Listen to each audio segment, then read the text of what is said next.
Hello, my name is Robert Nelson, 1211 George Street. You told that gentleman not to point fingers. Well, I'm going to tell you an incident in my life. 1987, I was brutalized by one of the officers. For no apparent reason. Ever since then, in my life, I've been suffering slowly in pain up to recently. Now, this article here with the U.S. Attorney General, Dara Garner. I saw this article, and I see that they want to have a forum with the community and police. I called her and Grace Parks constantly, trying to let them hear my grievance. They would not return my phone call. So I got a phone call from the federal FBI.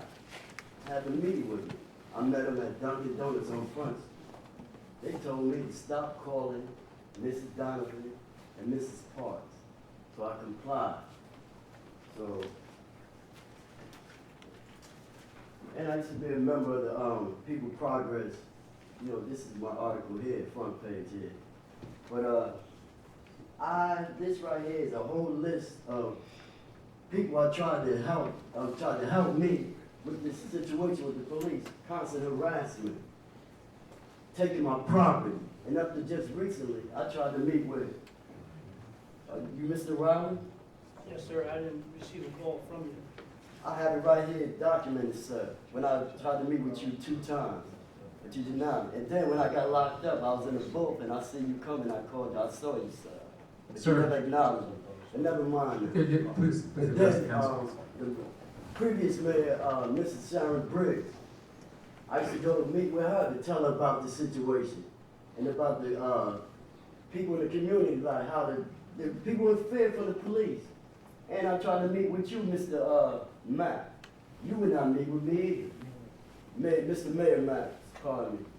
And so right now, my grief is, like I said, internal affairs.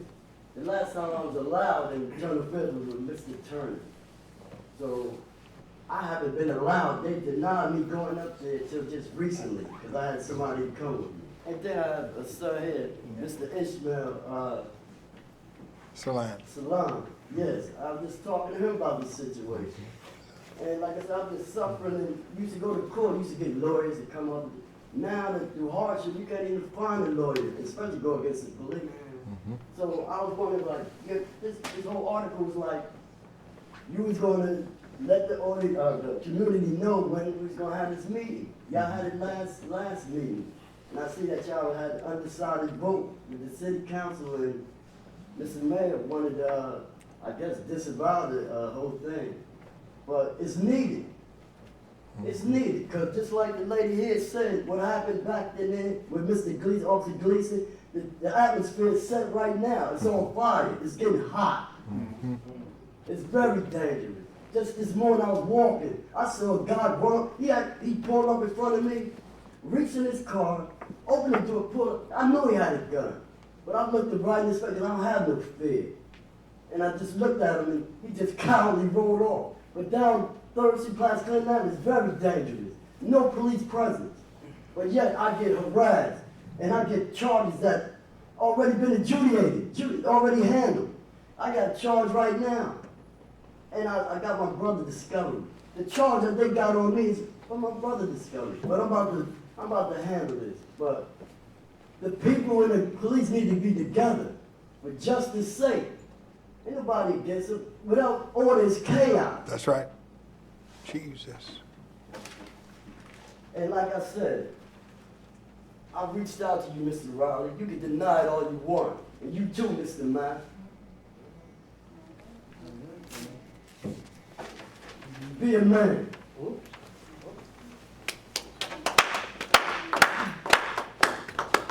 Council Salaam Ismial of the National Avenue Council Incorporated, back here again. For a couple of reasons. One, I read in Jersey.com that you all received another murder. I think it was Friday. Yes, Friday. Murder in the town.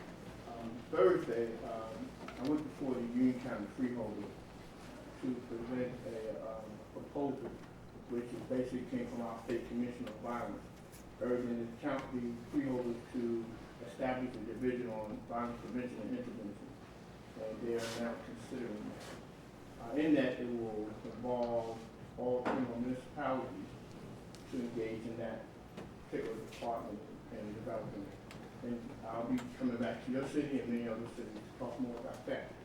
But what's strange with an article in the paper that appeared thereafter, where a reporter talked specifically about this individual who was murdered, but it made reference only to his criminal background.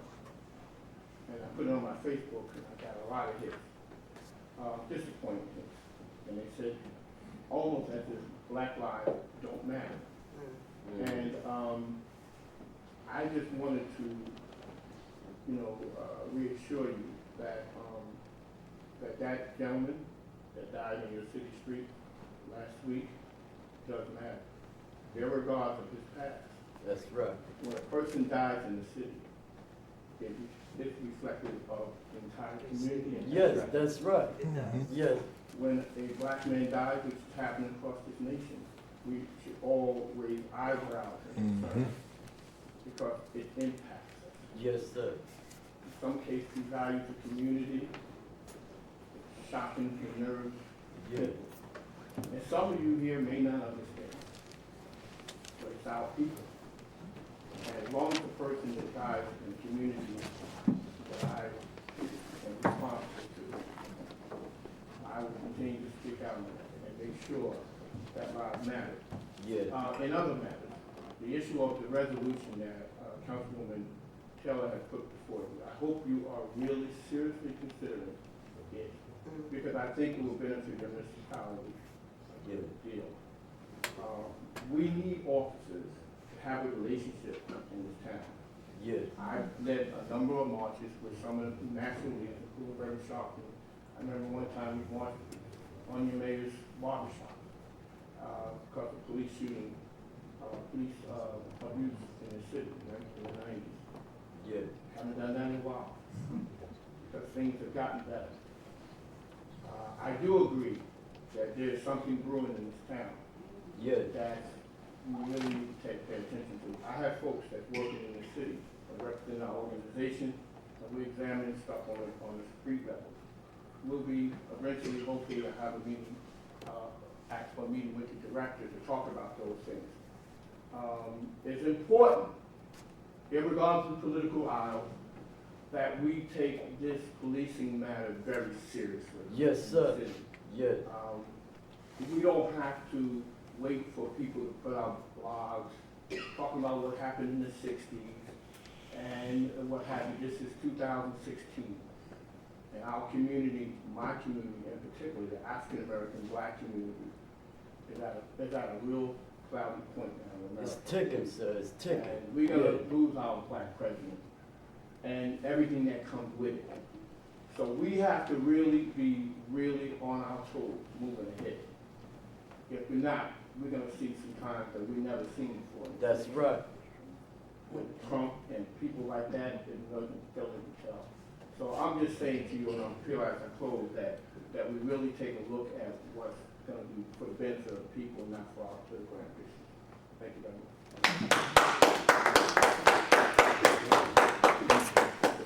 They better take it serious, sir. It's ticking. You're so Rev right. Zechariah Jackson from So the Church right. of Happening now, and former Plainfield resident, live in Newark, New Jersey now. You know, 2 weeks ago when I spoke in front of you, people on Facebook and YouTube reached out to me. And they said, you know, Reverend, I heard what you said about friendship with the police, and the police is the hero, which they should be the hero in our community, because Yeah. there's no one else to call on. Yeah. If there's someone else, you tell me.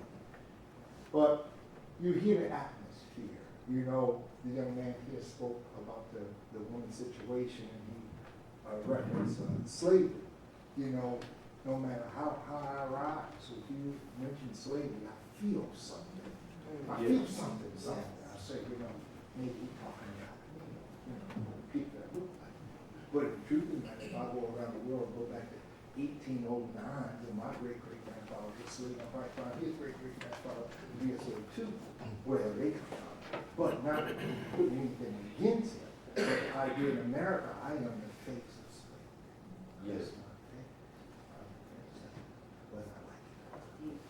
there's people in our community, you understand, they feel that the police, that they're afraid of the police. Yes, That's sir. no way to have a community. I know we talk about the cameras that we put on the police buildings, so that's a camera. We talk about all the high-tech things that we talk about buying and technical things that break down crime, but we've not put enough emphasis in relationship with the people in the community and the police. Yes, It sir. is very, very important. Some people holler, there's a mental clock ticking. Then what does that mean? Did anybody sit down and examine what this mental clock means? Does that mean that you're going to go and beat the police up? Or try to beat the police up? And if you win, can I trust you to house, to honor the community? Because if you beat the police up, you're not chance. See, this thing here is very, very dangerous. Yes, It's sir. a fork in the road without two lights to stop you, stop the traffic, go right into the water. So somehow we have to come together and figure out how do we bridge this gap. If somebody is saying that the police is treating them wrong, then other people say that the police is not treating them right. In some place, we can't have, I think Lincoln said it, President Lincoln, we can't have a nation half free and half slave. We can't have that. So somehow we have to figure out how to bridge the gap between the police and the people in the community together so we can be on one accord. Because I would like to believe that no matter what the color of the person is, if they're running down that street from the police, that they're running down there because they did something wrong and the police chasing after them. I want to know that if he's running past me, maybe I put my foot up and trip him, so the police because he done something wrong. Yeah. But if I don't believe that, then perhaps I'll pull my foot back and say, run on, there's a skateboard around the corner, go down the hill. Yeah. Then if you go down the hill, you get away, then a few months later, or whatever, you may hurt somebody in my family. I want to believe that. I want to believe that we are so close to each other, the police and the community, that we can trust one another. Yeah. This is no way of breaking society, you see. And if we keep breaking society like that, you get people talking a thing is ticking, and that's very frightening. Thank you. Yes, sir. Move to close public comments. That's the second. All those in favor? Aye. Opposed? Motion carries. All right, motion to adjourn? No, not yet. No, I don't. I just want to reiterate, thank you who are still addressing the issues that the council unanimously approved a review investigation, investigator concerning our police division.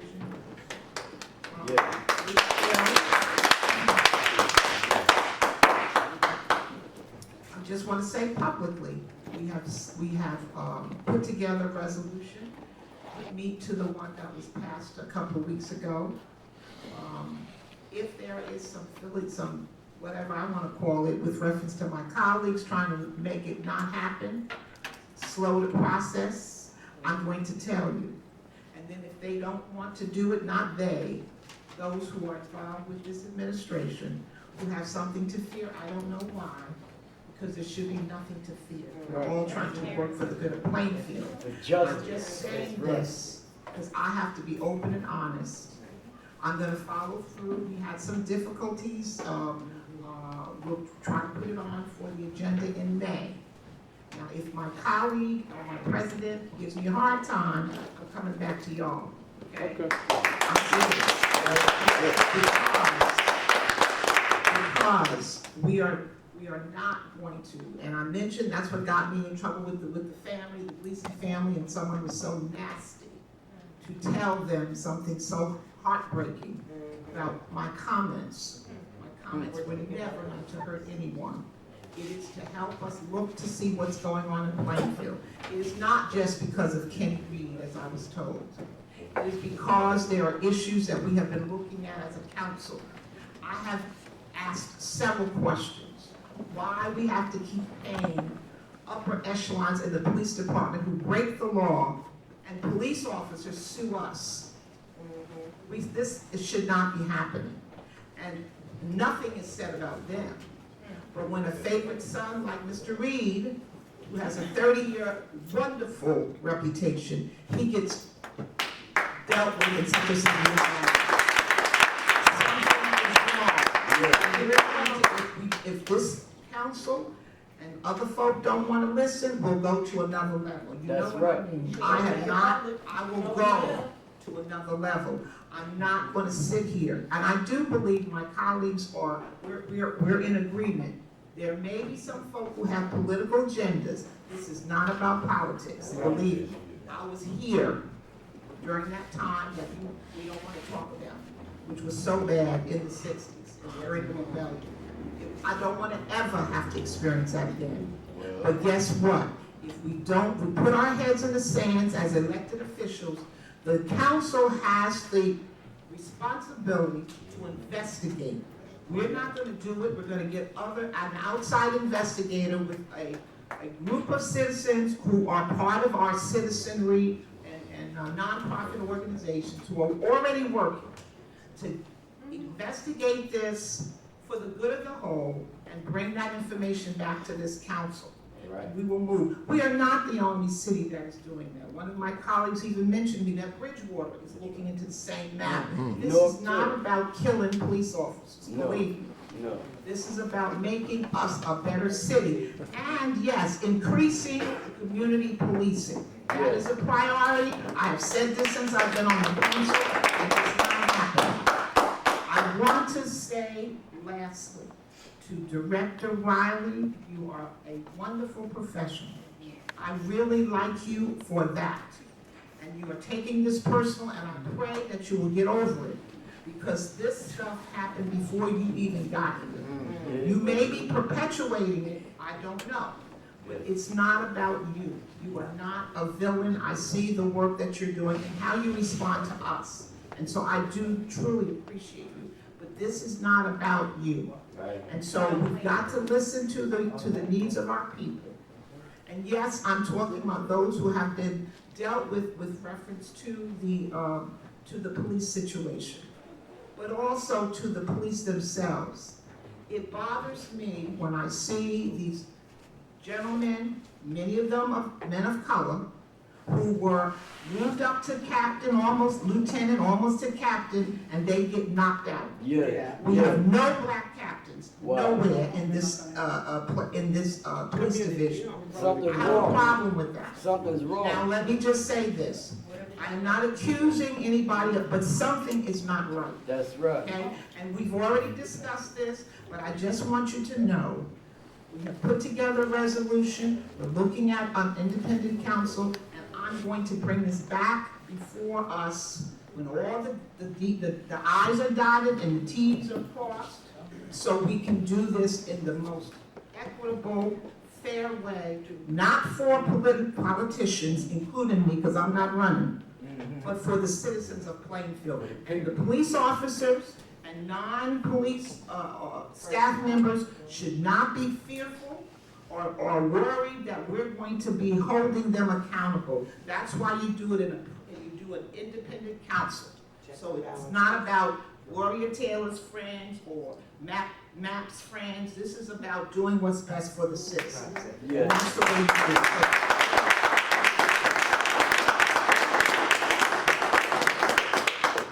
it. Motion to adjourn? We have a second? Second.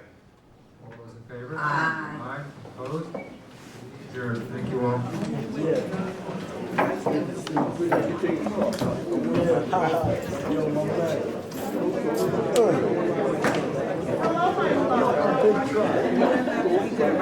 What can I say, man, when you get on? I'll see you. What can I say about the water? They don't have nothing nice to say. They don't have to have nothing nice to say. What can I say?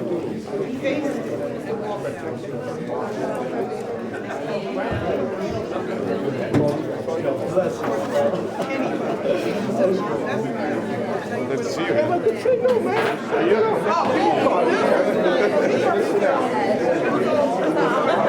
Now we can definitely do something. All right, I got you.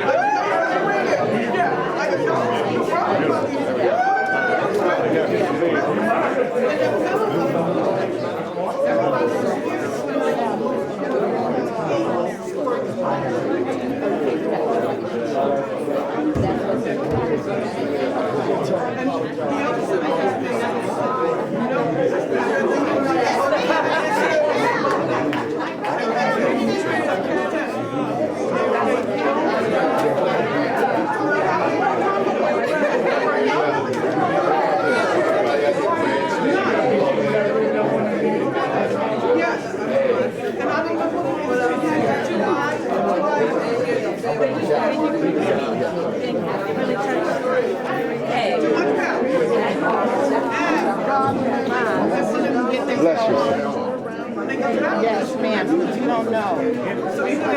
At this moment, the city council meeting is over and everything is adjourned. And so just showing the camera around and people I know and things of that nature. Battle.